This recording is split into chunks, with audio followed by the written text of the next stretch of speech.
Assalamualaikum warahmatullahi wabarakatuh. Baik, hari ini kita akan membahas, mengupas al-huruful hijaiyah. Al-huruful hijaiyah. Huruf hijaiyah. Nah, bagaimana kemudian huruf-huruf ini menjadi objek pembahasan kita, ya. Ada yang mau mencoba? Di lapan layar kita ada tampil huruf. Ya. Alif lam mim shad. Nah, bagaimana membacanya? Yang benar. Alif lam mim shad. Oke. Alif lam mim shad. Oke. Alif lam mim shad. Aku selalu kuntu 6 petuk. Makasih. Oke. Alif lam mim shad.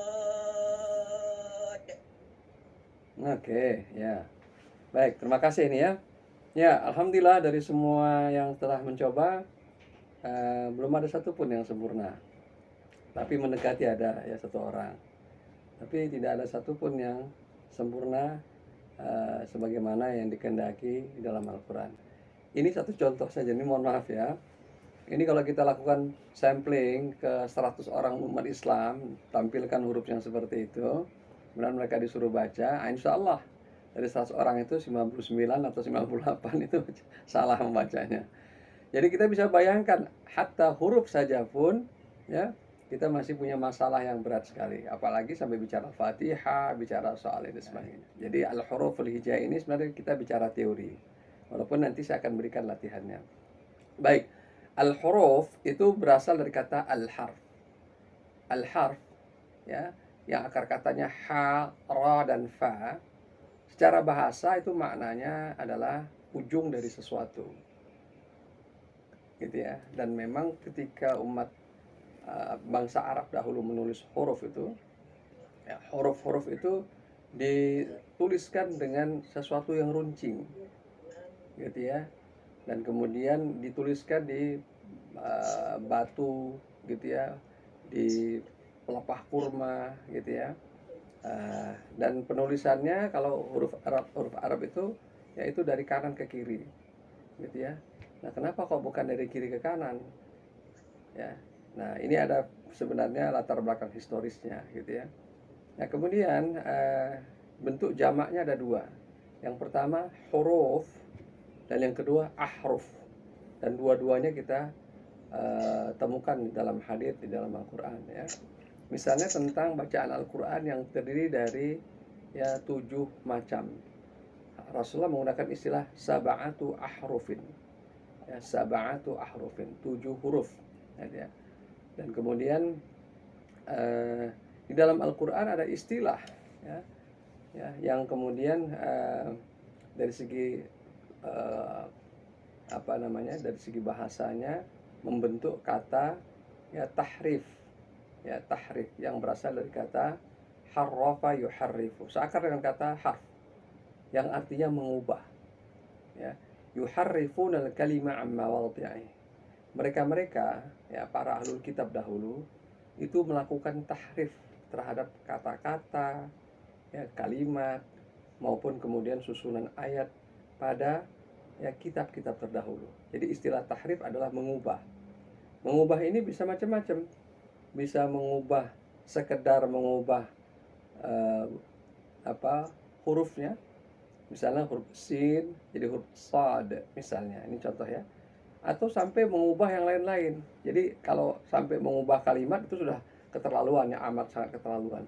Dan itulah yang dituduhkan Quran kepada mereka, bahwa mereka dahulu, gitu ya, telah diberikan Allah anugerah Taurat, Zabur, dan Injil. Kemudian mereka ya yuharrifun al-kalim, ya, mereka melakukan tahrif, ya. Nah, artinya apa? Kalau kita lihat secara bahasa, tahrif itu adalah mengubah ya sesuatu, ya, mulai dari yang sifatnya sederhana maupun yang kemudian ya kompleks. Yang kalau boleh saya analogikan dengan apa namanya, dengan ilmu kimia, kalau di tingkat yang paling elementer, misalnya kita mengubah ya jumlah elektron pada satu atom, maka dia bisa kemudian mengubah perilaku dari atom tersebut. Padahal ini masih unsur yang sama nih, gitu ya. Misalnya H, itu ya hidrogen, terus kemudian dihilangkan satu elektron, maka dia menjadi H positif. Dia disebut ion, gitu ya. Yang kemudian dia berusaha mencari elektron agar kemudian dia menjadi kembali H, gitu ya. Nah, sebenarnya hal yang sama terjadi juga pada Al-Quran. Jadi kalau Al-Quran itu kalau dirubah sedikit saja, maka dia mengubah yang lainnya. Ya, makanya kemudian akhirnya kita maklum mengapa hatta membacanya pun kita tidak boleh melakukan perubahan. Nah, dan dari sinilah kita akhirnya menyadari mengapa gitu ya, membaca Quran itu ada aturannya. Ya, ada kaifiatnya, ada tata caranya. Tidak boleh sembarangan membaca. Hatta orang Arab sekalipun yang nenek moyangnya keturunan asal usulnya berasal dari sana, sekian keturunan ke atas adalah benar-benar asli orang Arab. Tapi kalau dia belajar, kalau dia tidak belajar Al-Quran dari sumbernya, maka boleh jadi dia salah membaca huruf-huruf Al-Quran yang tadi saya sebutkan. Contohnya misalnya ya, ada huruf alif, lam, mim, shad. Dulu pernah saya mendengar ya, orang membaca alif, lam, mim, shad Al-Baqarah itu, dia baca alama, gitu ya. Jadi ya sambil menahan senyum saya gitu ya. Ya, jadi ada orang yang mungkin karena seumur-umur dia hanya baca Al-Fatihah gitu ya, atau dia mendengar sesekali surah Yasin gitu ya. Begitu dia kemudian baca Quran gitu ya, dia sudah baca sebenarnya, sudah tahu hurufnya, dia sudah kenal huruf, tapi dia tidak mengenal nama hurufnya, maka dia baca alama gitu ya. Nah, biasanya juga kalau saya memberikan kalau melakukan seleksi terhadap calon santri baru ya di pesantren tahfiz kami, itu yang saya sodorkan adalah surah Maryam ya. Dan surah Maryam itu nanti kita akan temukan di ayat pertamanya susunan huruf yang buat sebagian orang itu membingungkan, atau paling tidak ya tidak mudah untuk membacanya gitu ya. Nih sekarang saya tampilkan lagi nih ya, surah Maryam ayat pertama. Nah, bahwa huruf-huruf semacam ini. Nah, pertanyaannya, kalau kita selama ini sudah khatam berkali-kali membaca Al-Quran, tapi kemudian ternyata huruf-huruf semacam ini tidak pernah kita baca dengan sempurna dan tidak pernah kita tahu, ya mudah-mudahan bukan karena tidak mau tahu, tapi karena memang kita belum tahu, gitu ya, dan belum ada yang memberitahu, maka sudah bisa dipastikan bahwa khatamnya Al-Quran kita ini sebatas ya khatam kuantitatif, ya. Secara lahiriah kita khatam, tapi sebenarnya ya dari segi bacaan Al-Quran gitu ya, itu tidak masuk kategori yang dimaksudkan dengan khatam yang benar gitu ya. Dan ini adalah catatan tersendiri gitu ya, bahwa kita yang sudah bagus-bagus nih gitu ya, ini saya tampilkan ya,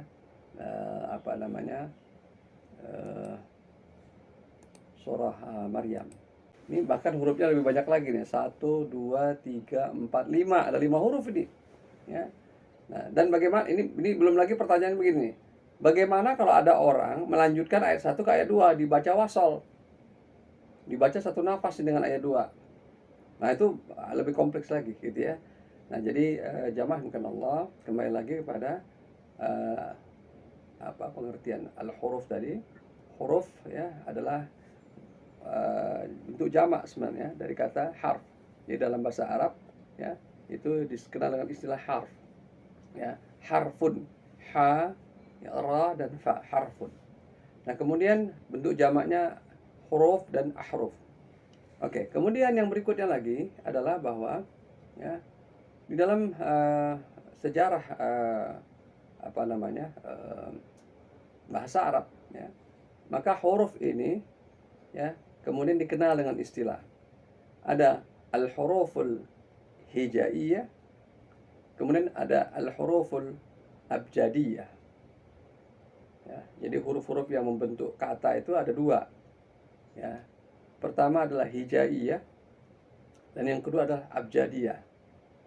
Kalau dalam bahasa Indonesia kita sulit untuk membedakan karena kita juga mengenal istilah abjad. Saya ingin tanya juga nih ke bapak-bapak dan ibu sekalian, kalau istilah abjad itu yang kita pahami apa kira-kira? Huruf abjad. A sampai Z. Ya, ya A sampai Z. Kalau kita kemudian tanya huruf ejaan, ejaan yang disempurnakan. Ejaan itu dari bahasa Arab, hija sebenarnya. Maka kita juga menyebutkan yang sama, A sampai Z. Kalau kita sebutkan misalnya ini ya, apa namanya, istilah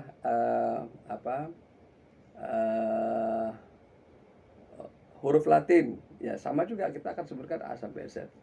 Tapi di dalam bahasa Arab, antara al-huruful hijaiyah, huruf ejaan, dengan al-huruful abjadiyah, ini dua hal yang berbeda. Nah, perbedaannya nanti akan saya tunjukkan. Ya, jadi kita tidak boleh sembarangan menggunakan istilah gitu ya, kalau kita tidak tahu dari mana asal usulnya. Jadi yang tepat adalah al-huruful hijaiyah, bukan al-huruful abjadiyah. Ya, jadi bukan huruf abjad, tapi huruf ejaan atau huruf hijaiyah. Dan itulah yang menjadi huruf yang nanti kita bahas ketika kita membaca Al-Quran. Ya. Baik, yang berikutnya lagi yang perlu kita ketahui adalah bahwa huruf-huruf ini kemudian mempunyai satu ya simbol. Ya, jadi ada simbol tulisannya, gitu ya. Dan simbol ini sebenarnya berkembang. Dia ada asal muasalnya, ada apa namanya latar belakang historisnya. Kemudian yang kedua, ya, dia mempunyai nama. Jadi huruf itu ada namanya. Ya. Misalnya kalau dalam huruf alfabet, ya kita membaca huruf B itu dengan B, bukan eb, tapi huruf F, ya F ya, pakai F ya, begini ya, Fanta ya Pak ya, gitu ya. Itu kita menyebutkannya dengan mendahulukan vokal E-nya dulu, F, ya bukan V kita baca. Padahal tadi ketika kita baca huruf B, namanya kita sebut B, gitu ya. C kita namakan juga C. D itu pakai E, dia tulisannya D, gitu ya. E sama tetap, tapi ketika membaca huruf F kita dahulukan ya vokal E-nya, sehingga kita baca F. Itu adalah nama huruf. Ya, seperti alfabet itu sebenarnya berasal dari singkatan alfa, beta, kemudian gamma, alfa, beta, gitu ya. Alfa itu ya huruf alif, ya, beta itu huruf ba sebenarnya. Jadi dari sini juga kita bisa mengetahui bahwa huruf yang digunakan oleh orang-orang Romawi, gitu ya, kemudian kita sebut dengan huruf Latin, gitu ya, ternyata itu berasal dari huruf yang sama dengan huruf Arab. Ya, berarti artinya apa? Yang digunakan sekarang di Eropa dan umat manusia di seluruh dunia, sebagian besar itu dari sumber yang sama. Hanya beda penyebutan dan beda cara penulisan saja. Sudah berkembang sedemikian rupa, tapi sebenarnya sumbernya sama, makanya disebut alfabet di sana, gitu ya. Kalau kita menyebutkan alif bata, gitu ya. Kalau orang bahasa Ibrani alfabet, gitu ya, alfabet, ya. Tapi sebenarnya akarnya sama. Ya, jadi saya sebutkan lagi tadi, ya ada namanya, ya. Jadi ada simbolnya, ada kemudian ada namanya, gitu ya. Kemudian ada makhrajnya atau titik atau bidang artikulasinya. Ya. Jadi huruf H misalnya dengan huruf H misalnya, itu dua huruf yang makhrajnya berbeda. Makhraj ya, atau tempat atau titik keluarnya huruf tersebut yang ada di sekitar rongga mulut kita dan bagian depan dari wajah kita nih. Jadi bibir, dua bibir, kemudian lidah, gigi, rongga mulut termasuk langit-langit, kemudian pangkal dari rongga mulut, dan kemudian yang terakhir adalah tenggorokan. Itulah bagian dari artikulasi yang ada di tubuh kita ini. Jadi dia mempunyai makhraj. Dan satu lagi, dia mempunyai sifat. Nah, ada simbolnya, ada namanya, ada makhrajnya, dan ada sifatnya. Nah, kalau kita membaca al-huruful muqatta'ah, nah ini istilah bagi huruf-huruf yang ada di awal-awal surah, maka ada satu tambahan lagi. Hukum-hukum tajwidnya harus benar. Jadi ada 4 berarti. Namanya, makhrajnya, sifatnya, dan hukum tajwidnya harus benar. Barulah disebut dengan bacaan huruf yang benar. Jadi, Masya Allah ini ya. Nah, sekarang kita lihat dulu nih tabel yang perlu saya tampilkan ya, supaya kita ikut.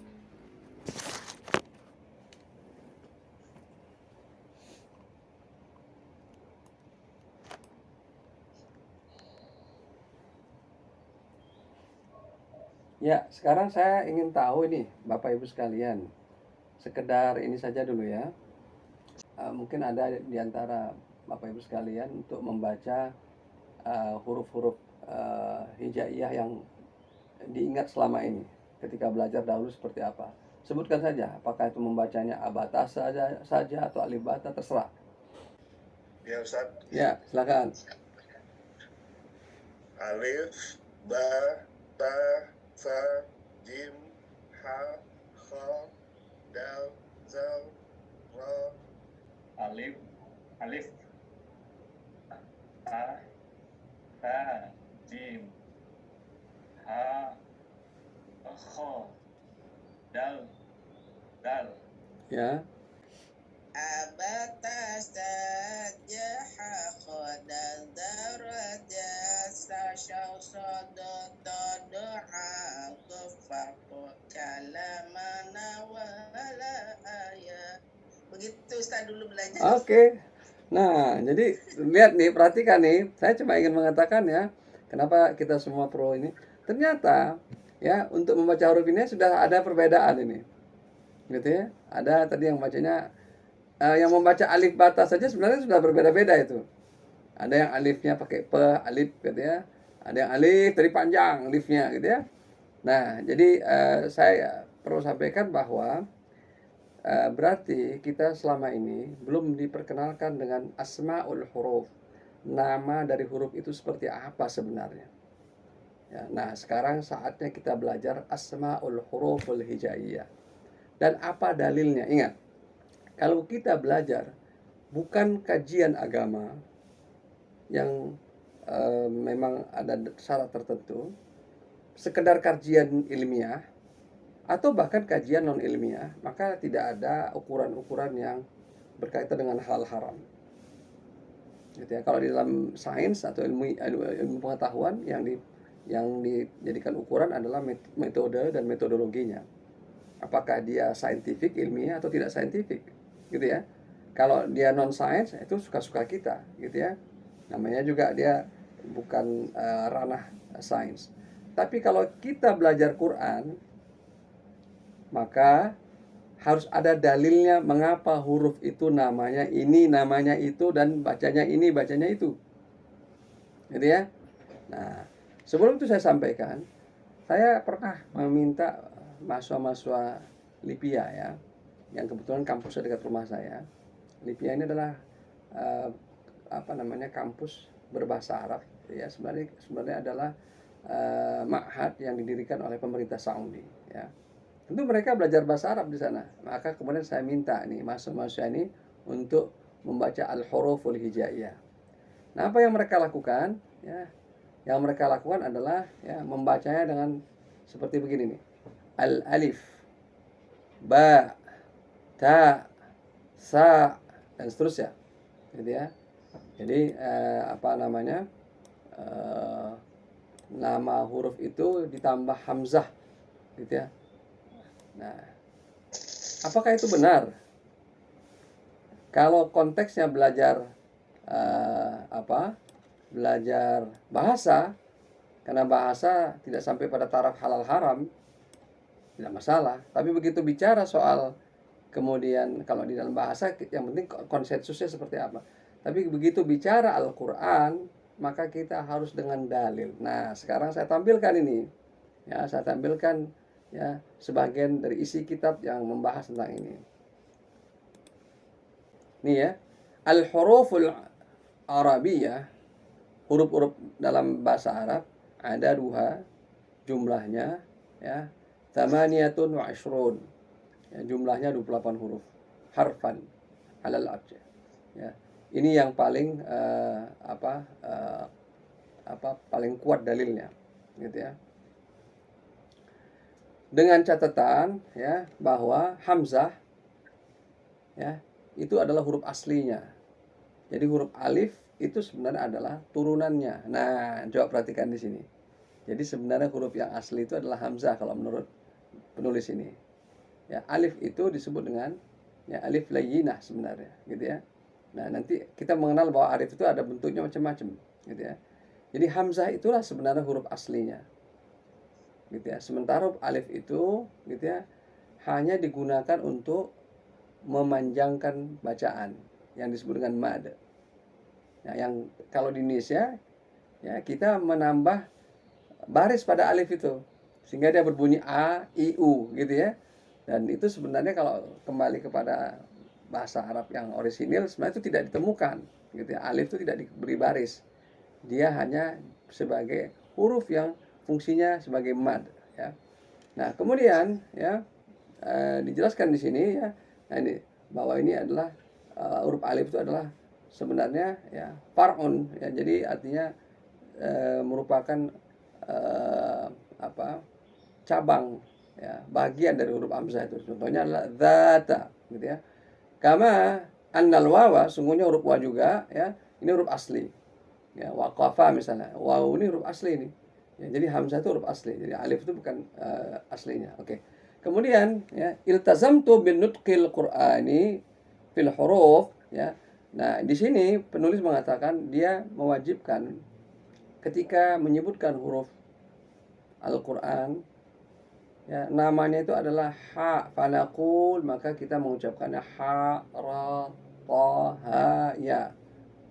Bukan wala naqul fil Qur'an ha, ini nih pakai hamzah ini saya perbesarkan lagi nih. Sebagaimana kalau orang belajar bahasa Arab. Ya, jadi kalau orang belajar bahasa Arab tanya nama hurufnya, maka dia akan bacakan ha, ra, ta. Yang di akhir dari lafal itu ada suara hamzah sukun. Ini juga catatan di kita ini, kalau baca huruf-huruf yang buka gini sering sekali itu berakhir dengan seolah-olah ada hamzah sukun. Ya, dan itu juga satu kesalahan yang tidak sengaja. Dan banyak sekali surah-surah yang berakhir dengan hamzah, yang berakhir dengan alif bengkok istilahnya, kayak iya tapi sebenarnya itu huruf alif sebenarnya. Seperti ad-duha itu dibacanya juga kesannya itu ada hamzah sukun. Wad-duha wal laili idza saja, gitu ya. Jadi ada nya gitu ya. Dan itu juga bacaan yang salah itu. Ya, karena apa? Karena ini kita sedang belajar Al-Qur'an. Ya. Dalam belajar Al-Qur'an, maka kita pisahkan antara apa yang menjadi konsensus ahli bahasa dengan apa yang menjadi ketetapan Allah. Ketetapan Allah lebih tinggi daripada konsensus ahli bahasa. Ya. Wa in jaza, dan boleh, gitu ya, dzalika fi ghairil Qur'an. Boleh baca ya huruf nama huruf itu dengan cara yang seperti ini nih, ha dan sebagainya, kalau kita selain baca Quran, gitu ya. Nah, jadi artinya kalau selain baca Quran ya nggak ada masalah. Nah, kemudian selain huruf-huruf yang ada di dalam huruf muqatta'ah, maka dia dikiaskan. Nah, ini artinya apa? Huruf-huruf ini namanya sudah tertentu. Nah, inilah yang kemudian menjadi namanya. Perhatikan di sini, ya, nama hurufnya ini namanya alif. Nih, perhatikan nih. Alif. Yuk kita baca bersama. Alif. Alif. Ya. Alif.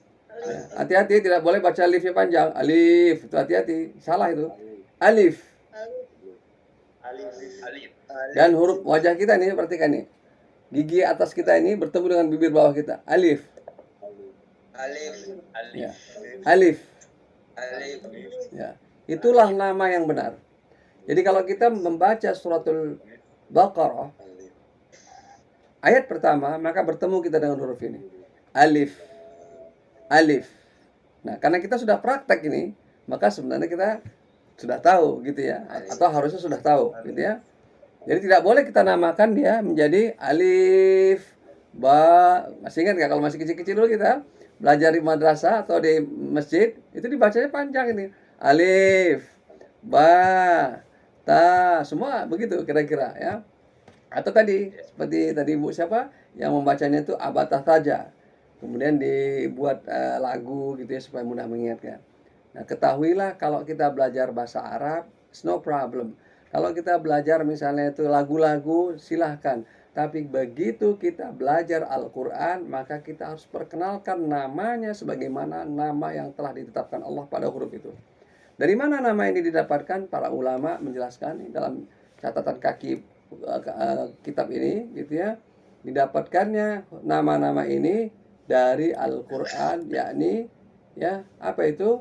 Ya, yakni al-huruful muqatta'ah yang ada di dalam Al-Quran, ka hurufil muqatta'ah fil Quran. Ya, jadi artinya apa? Nama itu datang dari langit, bukan datang dari diri kita, walaupun itu orang Arab yang menggunakan, tapi Allah sudah menetapkan namanya itu alif. Demikian juga nama ini, huruf yang simbolnya seperti ini, ba. Kemudian seperti ini, dan ini ada 3 huruf, simbolnya sama semuanya. Ingat dulu, tidak ada titik ya yang menandai perbedaan ketiga huruf ini. Jadi kebayang ya, betapa sulitnya dulu kita membedakan, gitu ya, kata kata sabata misalnya dengan tasaba misalnya, itu susah sekali membedakan. Kenapa? Karena hurufnya sama semua, ditulis sama semua ya. Nah, jadi sekali lagi, nama huruf ini adalah ba dan berakhir dengan alif, sehingga dibacanya 2 ketukan. Ya, kalau ini 2 ketukan ta. Ini kita belum bicara makhraj ya, kita belum bicara makhraj, baru namanya saja nih. Ya, jim bukan ja, ya, ha, ya, kemudian kha, dal bukan da, zal bukan za, ra bukan roy, atau ra atau re, gitu ya. Zai, Ustaz itu zai atau zai bacanya? Nah, ini satu-satunya huruf di dalam al-huruful hijaiyah yang namanya ada 3. Satu-satunya huruf di dalam huruful hijaiyah yang namanya ada 3. Ini catat ya, supaya kita tahu. Ini kalau kita mau muji orang apakah dia kenal nggak ilmu tentang huruf ini, cek apakah dia tahu nggak membaca huruf zai ini dengan benar, ya, ada berapa variannya, gitu ya. Kalau misalnya dia bacanya zai, oh benar juga. Dia baca za, benar juga. Kalau dia baca zai, benar juga. Yang pertama dibacanya zai. Itu tulisan nama hurufnya adalah zai ya. Langsung ada ya-nya itu ada tasdidnya. Dibaca zai. Kemudian bisa juga dibaca za. Jadi zai ditambah kemudian huruf alif. Jadi dibaca za, 2 ketukan ya. Yang terakhir ini dia namanya. Zai. Zai. Gitu ya. Jadi bisa dibaca zai, bisa dibaca za, bisa dibaca zai, ya. Jadi nama hurufnya ada 3 ya. Walaupun kitab ini tuliskan satu saja contohnya. Sin dan seterusnya. Ya, kita akan bahas nanti secara khusus. Ini satu ya. Ya, jadi nama kita perlu tahu ya itu berasal dari langit. Kalau nama huruf-huruf Al-Qur'an bukan ditetapkan oleh Rasulullah, bukan ditetapkan oleh konsensus ahli bahasa Arab. Maka kita harus mengucapkannya dengan nama yang sudah benar. Ya, oke, yang kedua, ya, nah ini tadi saya tanyakan ya, gimana membacanya ini? Nah, karena namanya tadi sudah kita ketahui dari segi asal usul penetapannya, yakni dari Al-Quran, maka beginilah membacanya. Coba perhatikan di sini. Ya, Shad itu namanya adalah Shad alif dal. Maka kita bacalah dia Shad dengan mengkolkolahkan huruf dal karena sifat dal ada kolkolahnya. Dan di dalam membaca al-huruful muqatta'ah ya, mat yang di tengah ini dibaca 6 ketukan. Karena ini sebenarnya adalah satu isim, satu nama sebenarnya ini. Jadi dia bukan huruf lagi ini, tapi adalah satu entitas tersendiri. Ya, makanya dibaca di sini sad.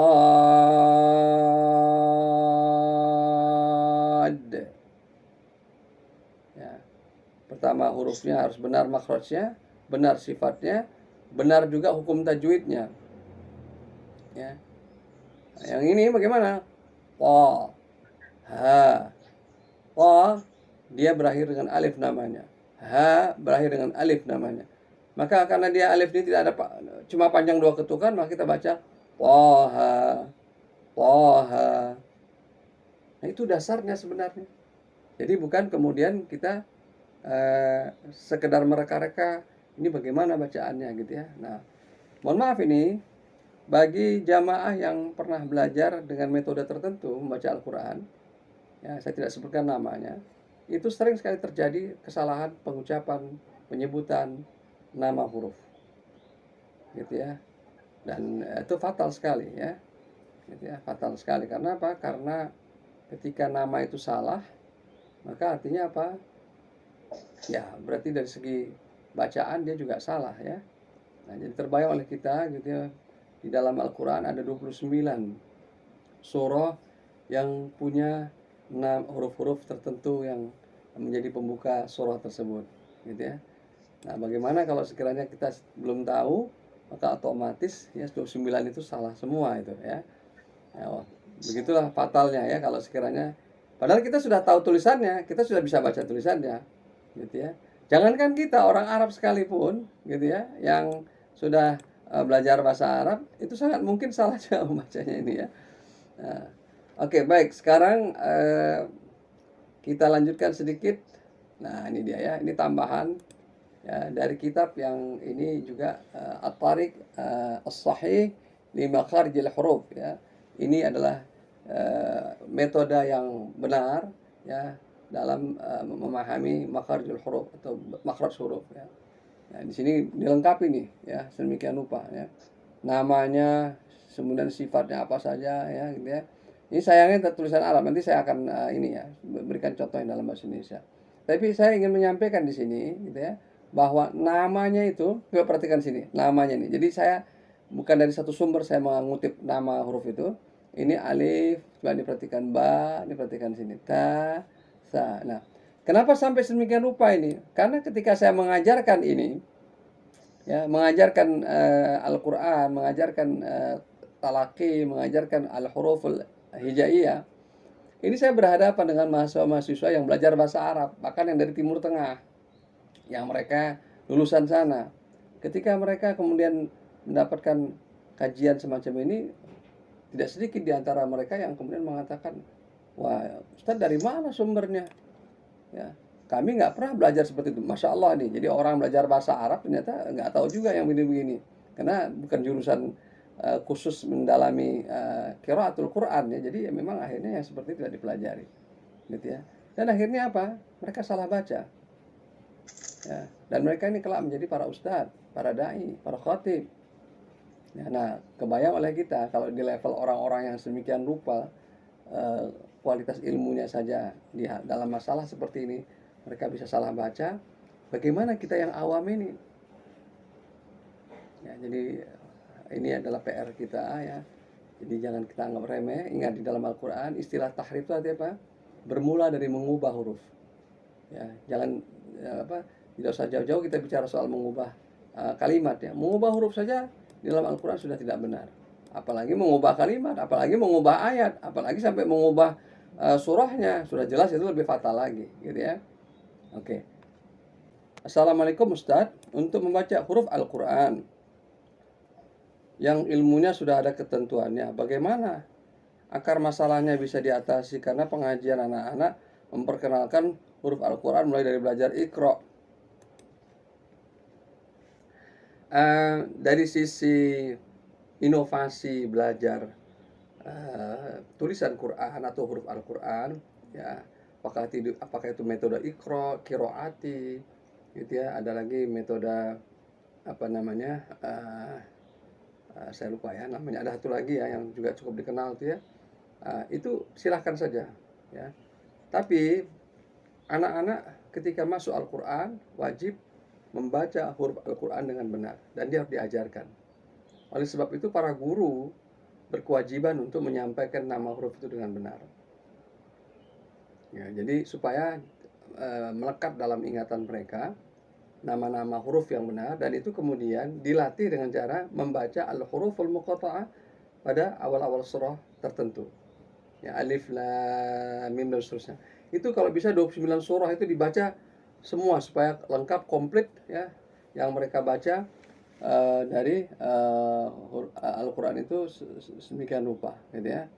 Nah, jadi tidak ada cara lain kecuali kita memperkenalkan Al-Quran dari sumbernya yang otentik. Ya. Dan ini yang memang saya perhatikan, mereka yang belajar dengan metode tersebut itu tidak tuntas ketika belajar. Saya tanya kepada gurunya, mengapa namanya tidak disebutkan? Saya tanyakan, sebenarnya Ustadz, ini di Iqra terakhir kita akan jelaskan. Nah sayangnya dia baru Iqra 3, Iqra 2, Iqra 4 udah kemudian nggak pernah lagi menyelesaikan ininya metode Iqra-nya. Artinya sebenarnya yang bersangkutan tidak menuntaskan metode Iqra ini. Jadi sebenarnya nama itu juga disebutkan gitu ya, tapi di akhir sekali. Nah sementara kalau kita belajar Al-Quran, justru itu yang di awal sekali harus diperkenalkan. Nah itulah bedanya. Jadi beda antara membaca tulisan Quran dengan membaca lafal Al-Quran. Kalau membaca tulisan Quran ya silahkan dengan berbagai metode. Tapi begitu kita bicara lafal Al-Quran, maka lafalnya harus dengan benar, dan yang paling baik adalah bertalaki. Makanya kalau kita membaca lafal Al-Quran, yang perlu kita perkuat adalah ya, imitasi atau kemampuan meniru, sebagaimana anak kecil, anak bayi belajar meniru dari lingkungannya. Ya, adapun bisa baca tulisannya itu kedua. Bisa baca, alhamdulillah. Nggak bisa baca, tidak apa-apa. Yang penting bacanya benar. Gitu ya, kira-kira begitu prioritasnya ya. Jadi dia nggak bisa baca tulisan Al-Fatihah, nggak apa-apa. Tapi ketika baca Al-Fatihah benar. Daripada dia tahu betul bacaannya, ya, tulisannya sampai jelimet. Bahkan dia bisa menafsirkan dengan rupa. Bahkan dia bisa menjelaskan dari segi tata bahasanya. Tapi begitu bacanya salah, karena Al-Quran itu pangkalnya adalah dari bacaan dulu, bukan dari pemahaman. Baca dulu, kenapa? Karena dari baca itulah terjadi interaksi. Kalau kita tidak pernah baca, bagaimana kemudian kita ya mengaku-ngaku paham? Sebab agama kita ini agama yang menuntut praktek. Gitu ya. Jadi Al-Qur'an menyebutkan, a'udzubillahi minasyaitonirrajim, ya ayyuhalladzina amanu lima taquluna ma la taf'alun. Wahai orang-orang yang telah beriman, mengapa kamu mengatakan sesuatu yang tidak kamu lakukan? Kabura maqtan 'indallah an taqulu ma la taf'alun. Kemurkaan besar di sisi Allah mengatakan sesuatu yang tidak diperbuatnya. Ya, jadi kalau kita kemudian hanya bisa menyampaikan tapi kita tidak melakukannya, maka delegitimate atau menjadi tidak mempunyai kekuatan hukum dan semangat motivasi kepada orang lain, karena kita sendiri tidak melakukan. Mirip seperti orang-orang dahulu ya dari kalangan ahlul kitab yang mengajak orang kepada kebaikan, tapi mereka sendiri kemudian melakukan yang sebaliknya. Atamuruna an-nasa bil birri wa tansawna anfusakum. Ya, kamu mengajak orang untuk kebaikan dan kamu sendiri lupa pada dirimu. Ya. Ya, jadi atamuruna bil jadi manusia diajaknya kepada kebaikan, dia sendiri tidak melakukannya. Ya, itu mirip seperti calo di terminal gitu ya. Orang disuruhnya ke Sukabumi, dia sendiri nggak naik bus itu. Dia tetap di terminal. Nah, yang seperti itu ya itu praktek yang sangat dihindari dalam. Jadi kembali lagi kepada kalau kita memperkenalkan Al-Quran, maka harus kita perkenalkan huruf Al-Quran dari sumber Al-Quran itu sendiri. Allahu a'lam. Ini ya, huruf ini namanya alif. Ini namanya ba. Selanjutnya ta, fa, jim, ha, kha, dal, zal,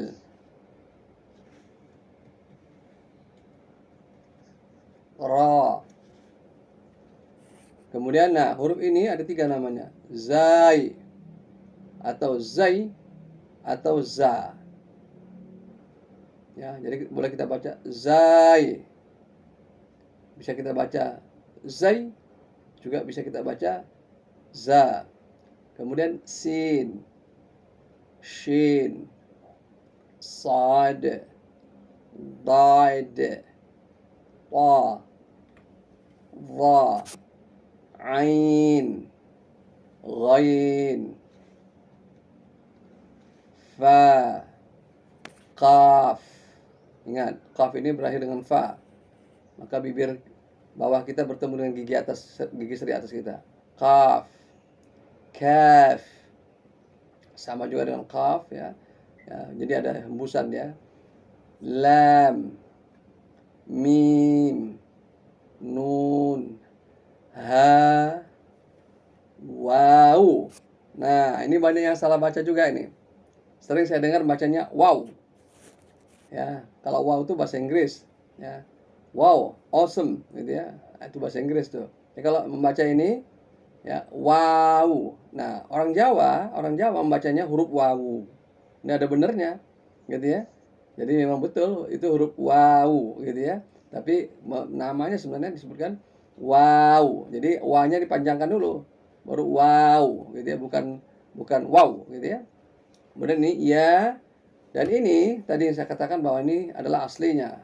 Nah, ya, huruf alif itu sebenarnya turunannya. Jadi kalau berdasarkan pemikiran itu ya, maka sebenarnya hanya ada 28 huruf hijaiyah gitu ya. Tapi simbolnya itu ada hamzah, ada alif, ada lam alif, ada ta marbutah. Nah, jadi simbolnya ya. Nah, jadi ini membacanya hati-hati di sini bacanya.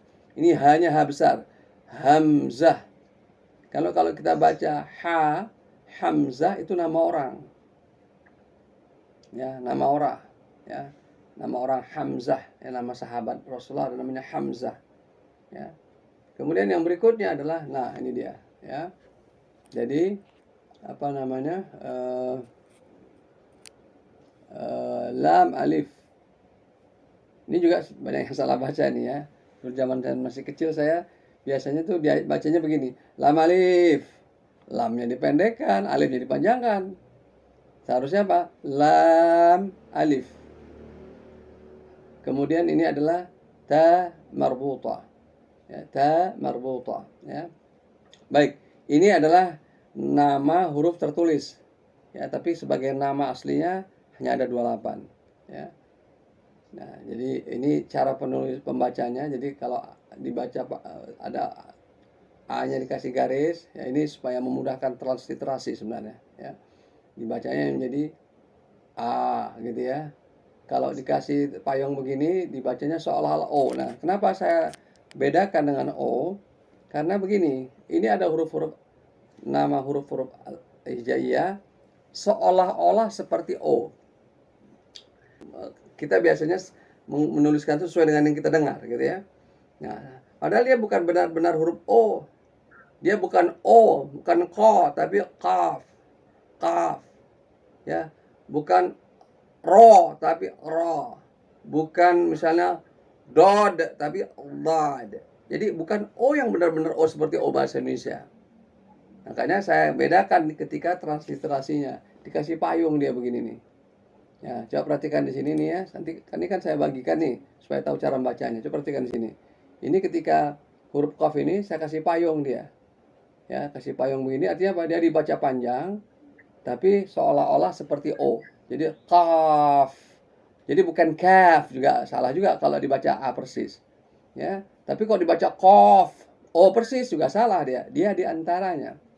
Ya, karena sebenarnya itu ya terjadi namanya isti'la. Isti'la itu lidah tengah kita terangkat. Sehingga jadi bunyinya sehingga kita sebutkan bunyi namanya menjadi qaf. Qaf. Ya, bukan qaf tapi qaf, ya, juga bukan kaf, ya, gitu ya, seperti itu. Ya, saya lanjutkan lagi nih sedikit lagi. Nah, dalam konteks belajar mengajar Al-Quran, pelafalan nama huruf, asmaul huruf harus merujuk kepada Al-Quran. Hal ini berbeda jika terkait dengan belajar mengajar bahasa Arab atau lainnya sebenarnya. Sebab dalil penamaan dan pelafalan huruf tersebut datang dari Al-Quran. Misalnya huruf lam, nama yang disebutkan dalam Al-Quran adalah lam. transliterasi non formalnya lam, saya panjangkan. Non formal maksudnya, kalau non formal itu kan huruf-huruf pakai payung, pakai garis itu kan repot gitu ya. Jadi kita kasih hurufnya jadi panjang saja, beberapa huruf. Sebagaimana kita membaca huruf-huruf pembuka Al-Quran, surah Al-Baqarah, Alif, Lam, Mim, dan seterusnya. Keterangan berkaitan dengan nama huruful hijaiyah yang terkait dengan Al-Quran dapat dibaca pada kitab Al-Qa'idah Al-Makkiyah disusun Syekh Al-Muqri Al-Hasan bin Salim bin Muhammad, dan juga pada kitab Al-Mukhtasar At-Tariq As-Sahih li Makharij Al-Huruf disusun oleh Abdul Aziz Hafidh Umar Hafidh Abdul Asam. Ya, Abu Isam ya. Selanjutnya, untuk melafalkan nama huruf hijaiyah yang benar dalam konteks belajar mengajar Quran, ya, ini saya perbesar aja lah ya, supaya kemudian bisa kita ini ya. Mohon maaf nih, saya saya perbesar ininya ya. Nah, ini dia. Ya, ini tulisannya cukup besar ya, udah ya. Ya. Selanjutnya, untuk melafalkan nama huruf hijaiyah dengan benar dalam konteks belajar mengajar Quran harus memenuhi 4 syarat. 1. Benar makhrajnya, benar sifatnya, benar namanya, dan benar hukum tajwid yang terkait dengannya. Misalnya huruf shad, ya, maka sifat-sifatnya dan makhrajnya harus keluar nih.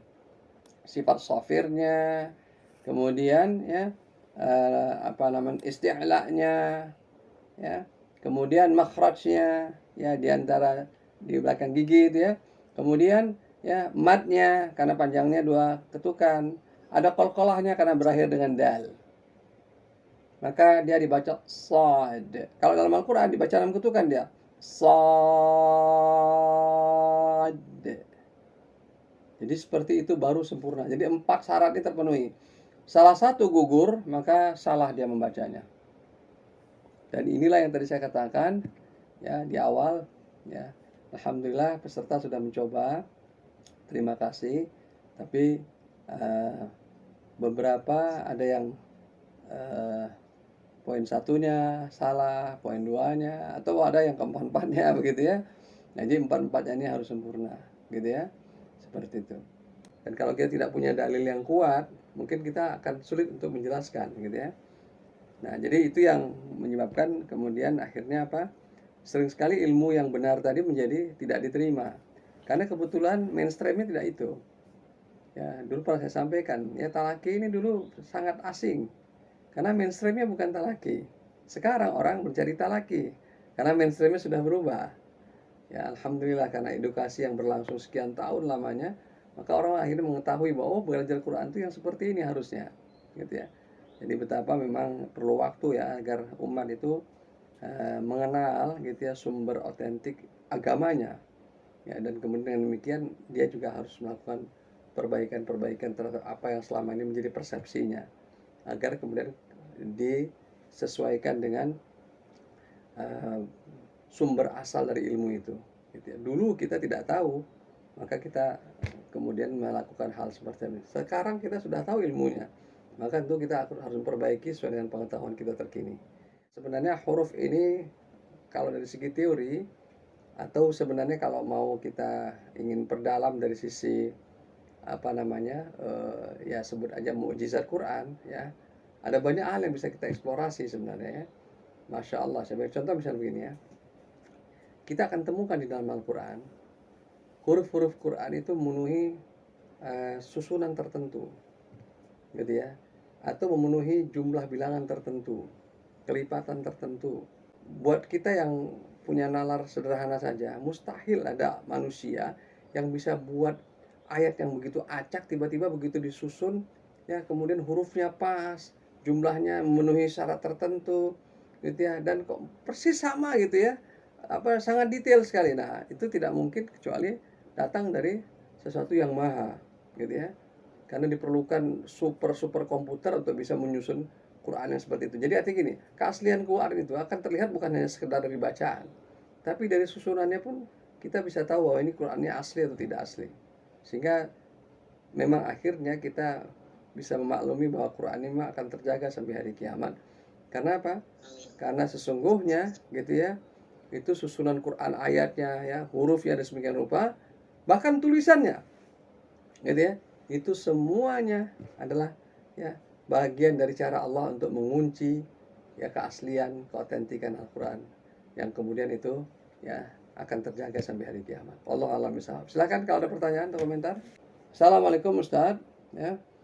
Izin bertanya, kalau membaca huruf ain ketemu shad pada surah Maryam, ya, itu 6 harokat atau 4 harokat? Itu satu ya. Dan juga ketika ketemu ain dan qaf pada surah Asy-Syura. Ya. Oke, saya jawab ini ya. Yang benar adalah ya huruf ain pada huruf yang ada di dalam surah Maryam itu ada 2 bacaan. Yang pertama 5, jadi bukan 6 ya. Yang kedua 6. Jadi ada 2 bacaan. Ya.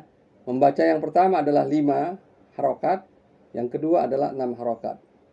Ya, memang ada juga yang memperdebatkan soal membacanya 4 atau 6 gitu ya. Jadi ada 2 bacaan, 2 bacaan. Kemudian ketika ain ke shad, huruf ain itu kan berakhir dengan nun. Nun apa? Nun tanwin. Nun sukun. Jadi bunyi tanwin. Kemudian bertemu dengan shad. Apa yang kemudian terjadi? Berlakulah hukum ikhfa. Sehingga dibacalah bunyi ikhfa-nya dengan gunnah, takarannya 2 ketukan. Ain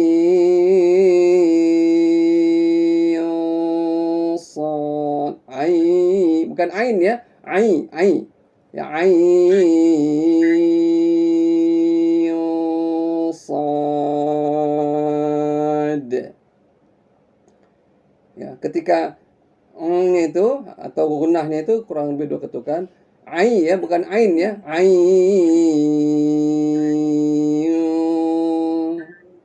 shad. Itu ya. Oke. Nah, demikian juga pada ketika huruf ini huruf qaf dalam surah Asy-Syura ya. Asy-Syu'ara, maaf ya. Ya. Ain ya. Ain qaf. Jadi ain itu yang 5 ya. Oke. Bismillah. Assalamualaikum Ustaz, mohon izin bertanya, mengapa ahli tafsir belum dapat menafsirkan makna-makna kalimat mutasyabihat? Syukron. Jawabannya begini, kalimat mutasyabihat itu bisa ditafsirkan. Cuma cara menafsirkannya tidak seperti ya kalimat atau ayat yang muhkamat. Caranya bagaimana? Cara menafsirkan yang mutasyabihat ini dengan cara menggantungkannya gitu ya, atau mengaitkannya dengan yang muhkamat. Jadi muhkamat itu dijadikan sandaran sehingga yang mutasyabihat tadi jadi bisa dijelaskan gitu ya. Dan kemudian ayat-ayat Quran yang muhkamat dan mutasyabihat itu tetap aja ada makna yang tasyabuhnya. Apa itu? Ketika masuk kepada makna yang lebih dalam lagi, misalnya makna simboliknya, makna filosofisnya ya, atau kita sebut saja sebenarnya takwilnya atau tafsirnya.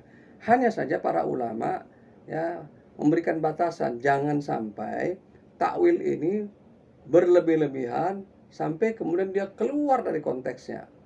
Ya, jadi makna itu kemudian ditarik kepada apa yang menjadi persepsi kita, apa yang menjadi prejudice kita, gitu ya. Dan inilah yang terjadi pada tafsir-tafsir tertentu. Dan itu kemudian biasanya itu mewakili aliran pemikiran si mufasir itu sendiri. Ya, misalnya kalau dia dari seorang Mu'tazilah, maka tafsir dia mengarah kepada Mu'tazilah. Nah, itulah yang kemudian para ulama berpendapat sebaiknya kembalikan tafsir itu kepada ya yang menafsirkan Quran itu sendiri, yakni Allah dan Rasul. Sehingga kemudian pembacanya yang menerima tafsir itu tidak lagi kemudian menafsirkan berdasarkan persepsinya semata. Persepsi memang tidak bisa dihindari, tapi kita bisa meminimalisir resiko persepsi itu terhadap kesesatan, terhadap penyimpangan, terhadap distorsi. Oke. Ain ketemu shin dalam surah. Tadi udah ya, udah dibahas ya. Sudah saya bahas ya. Oke. Baik, jadi begitu pertanyaannya. Silahkan ada pertanyaan lagi. Yang tertulis atau lisan, saya persilahkan. Assalamualaikum Ustaz. Waalaikumsalam warahmatullahi. Ustaz, dalam pengejaan shad itu so dan sod itu beda nggak? Maksudnya kalau kita misalnya mengeja huruf hijaiyah, sod dengan sod, so dengan sod. Ya, beda nggak kira-kira? Menurut Ibu beda nggak itu sudah? Beda Ustadz. Ya sudah. Kalau beda berarti salah, sudah beda. Maksudnya Jadi itu kenapa ada perbedaan gitu Ustadz? Maksudnya dari apa memang pengucapan orang yang berbeda atau ada ilmunya tersendiri gitu? tidak, yang satu salah, yang satu benar, jadi beda itu saja. Yang satu ada yang ilmunya, yang satu tidak ada ilmunya, itu saja. Yang membacanya tanpa ilmu dia baca sekenanya saja. Dia baca sad, dia baca. Yang seharusnya sad, gitu ya. Nah, tapi mungkin gini, dulu dalam rangka memudahkan, kan bisa begini. Banyak metode itu diperkenalkan dalam rangka memudahkan di awal, tapi mempersulit di akhir kalau sekiranya tidak sempurna, gitu ya. Contoh misalnya ya, kalau ini kan pernah saya contohkan ya, kalau kita perhatikan guru-guru TK kita banyak yang mempraktekkan begini. Ayo anak-anak kita belajar Al-Quran, baca suratul Fatihah. Ayo kita ikuti ya apa yang diucapkan oleh guru. Ayo bismillah. Bismillahirrahmanirrahim. Itu kan untuk niatnya itu memudahkan. Karena dia tahu anak-anak nafasnya pas-pasan. Maka dia bacalah dengan sesuai dengan batas nafas anak-anak. Tapi ada yang kemudian ya secara tidak sengaja itu akhirnya terbentuk pada mindset anak. Anak menangkapnya seolah-olah itulah bacaan yang benar. Dan itu terpatri dalam ingatannya seumur hidupnya. Sehingga kalau dia baca Al-Fatihah, dia akan baca Bismillahirrahmanirrahim. Itu salah bacanya, salah ini semua lengkap masuk situ. Oleh sebab itu, kita harus perbaiki. Maka saya sampaikan kepada guru-guru TK, kalau kita mengajarkan Al-Quran, anak-anak dengan segala keterbatasannya harus kita maklumi, tapi kita wajib membacanya dengan benar, agar anak-anak seumur hidupnya, ketika kita ajarkan pada saat itu, seumur hidupnya, berarti setahun 2 tahun ya di TK itu ya, dia mendengar bacaan Quran yang benar.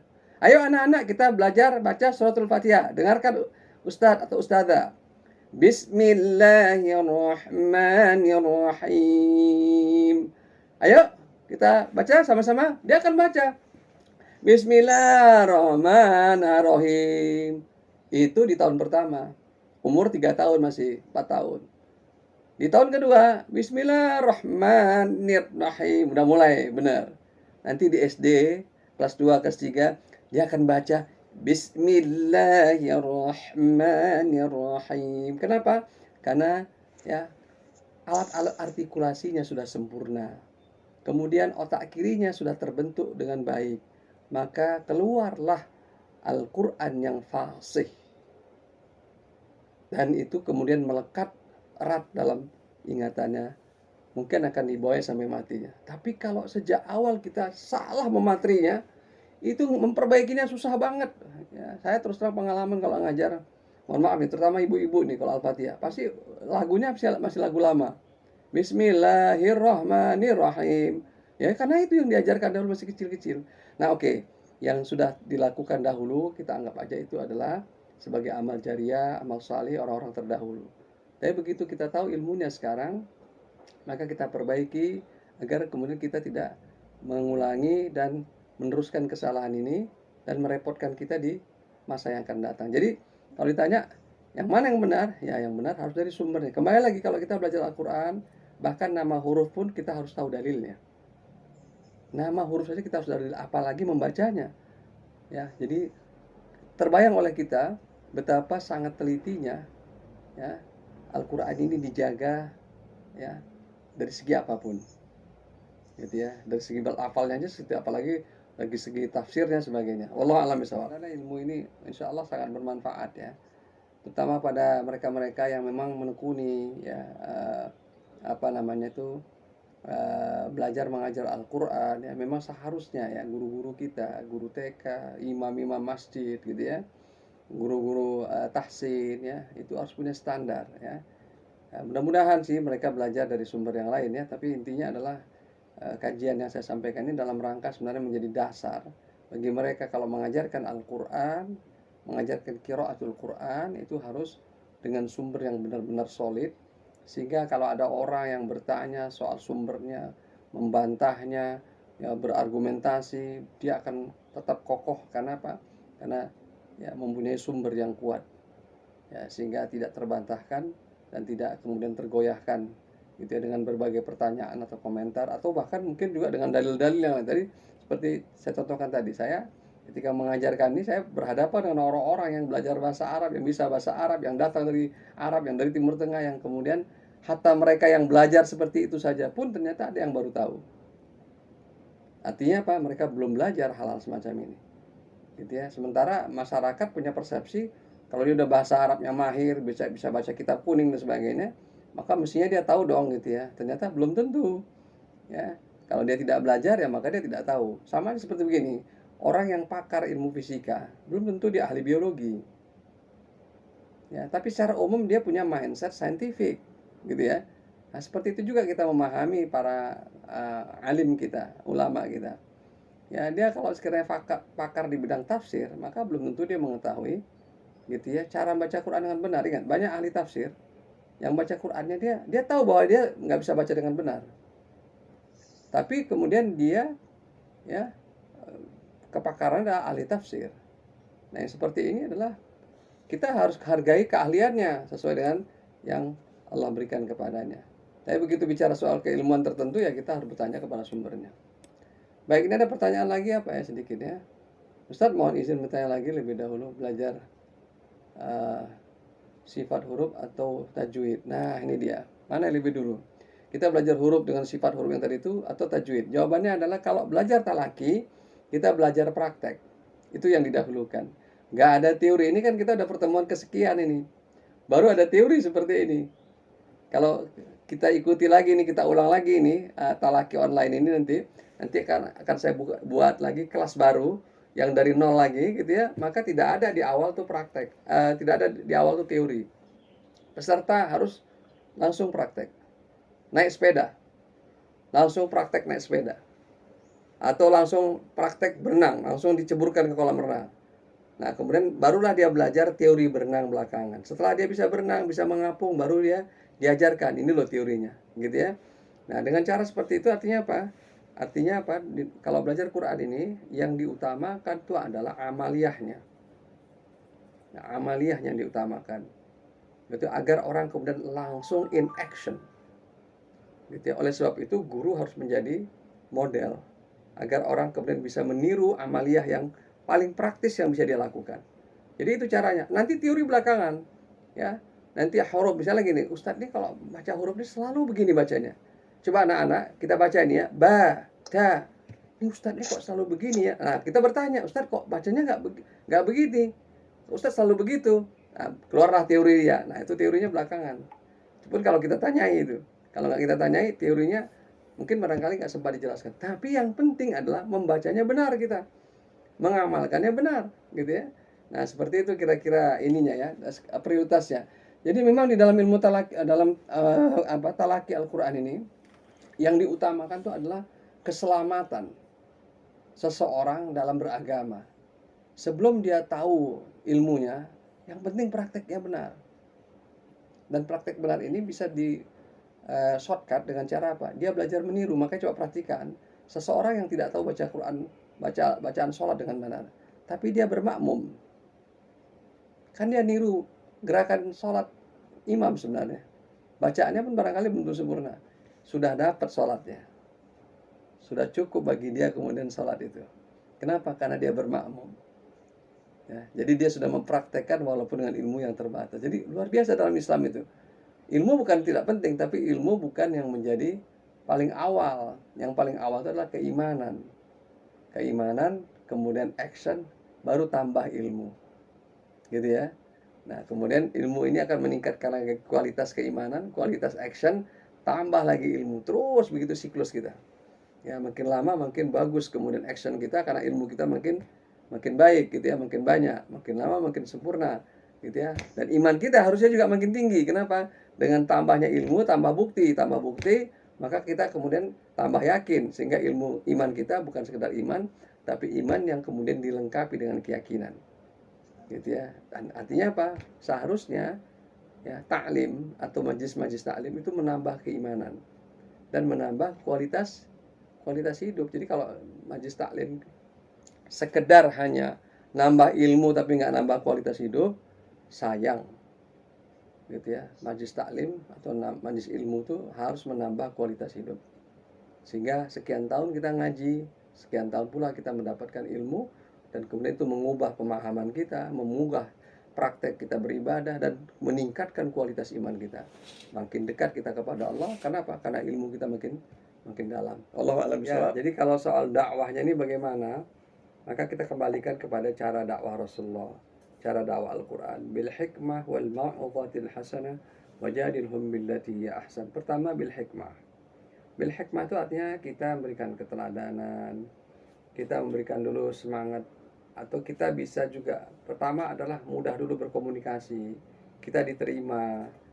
Kemudian kalau kita barangkali tidak bisa menjelaskan, kita bisa ajak orang lain yang lebih faqih menjelaskannya, karena boleh jadi kita tahu tapi kita tidak bisa menjelaskan, kita ajak orang yang bisa menjelaskan, yang lebih tahu. Maka dengan cara itu, dan diterima, karena ada juga ketika kita ajak dia nggak diterima gitu ya. Jadi hal-hal semacam ini harus didahulukan agar apa? Tidak menimbulkan hiruk pikuk, tidak menimbulkan kemudian bencana berikutnya. Apa itu? Misalnya ini pernah terjadi, begitu diajarkan bacaan Quran yang seperti itu, maka apa yang terjadi? Konflik di antara jamaah. Yang satu menyalahkan, dan kemudian akhirnya apa? Yang satu kemudian mempertahankan, walaupun dia salah gitu ya, tapi dia pertahankan dirinya. Kenapa? Ini kalau masalah eksistensi. Nah kalau sudah masuk yang seperti itu pendekatannya, saya kira akhirnya ilmu nggak masuk. Diperlukan waktu lama sekali agar orang itu mau berubah kemudian. Kenapa? Karena dia merasa terganggu eksistensinya. Makanya mendekati seorang imam, seorang guru tahsin, apalagi seorang ulama, beda dengan orang yang masih awam biasa. Kalau yang dia sudah berilmu, kita dekati dengan ilmunya ya. Kenapa? Karena dia mungkin sudah merasa ilmunya cukup gitu ya. Beda sekali gitu ya. Nah, makanya di dalam Al-Quran juga perhatikan bagaimana Nabi mendekati ahlul kitab. Ahlul kitab ini kan orang-orang pintar. Dia bisa baca kitab-kitab kuno. Dia tahu isinya. Tapi di dalam Al-Quran justru yang dikritik Allah sangat pedas, sangat tajam itu adalah ahlul kitab ini. Kenapa? Di balik kedikdayaan pengetahuannya itu, dia melakukan penyimpangan dan dia membiarkan. Dan kemudian dia menutup rapat-rapat yang namanya itu kritik. Seolah-olah kemudian pengetahuan dan kebenaran datang darinya. Padahal pengetahuan kebenaran itu datang dari Allah sebenarnya. Kita pun sebenarnya bukan orang yang benar juga. Kalau kita salah ya kita harus terima sebagai sebuah koreksi. Tapi sekali lagi ini metode dakwah ini sekali lagi saya sarankan bil hikmah, itu yang pertama. Bil hikmah itu artinya bangun dulu hubungan baik, bangun dulu suasana batin yang kemudian satu sama lain saling menghargai. Nah nanti ilmu bisa masuk, akan mudah, akan cair, gitu ya. Ketimbang, mohon maaf ini kalau kita menyalah-nyalahkan. Saya terus terang menyampaikan di forum seperti ini karena saya sudah kenali ya jamaahnya, dan praktis di sini yang ikut kan sudah very selected sebenarnya ini. Gitu ya, bukan ujuk-ujuk datang pingin tahu, pingin ada lagi pingin nguji ilmu misalkan, bukan yang seperti itu. Ini kan yang datang ini kan yang hadir di Zoom ini kan yang relatif sudah mengikuti berkali-kali. Jadi artinya suasana batinnya sudah berbeda.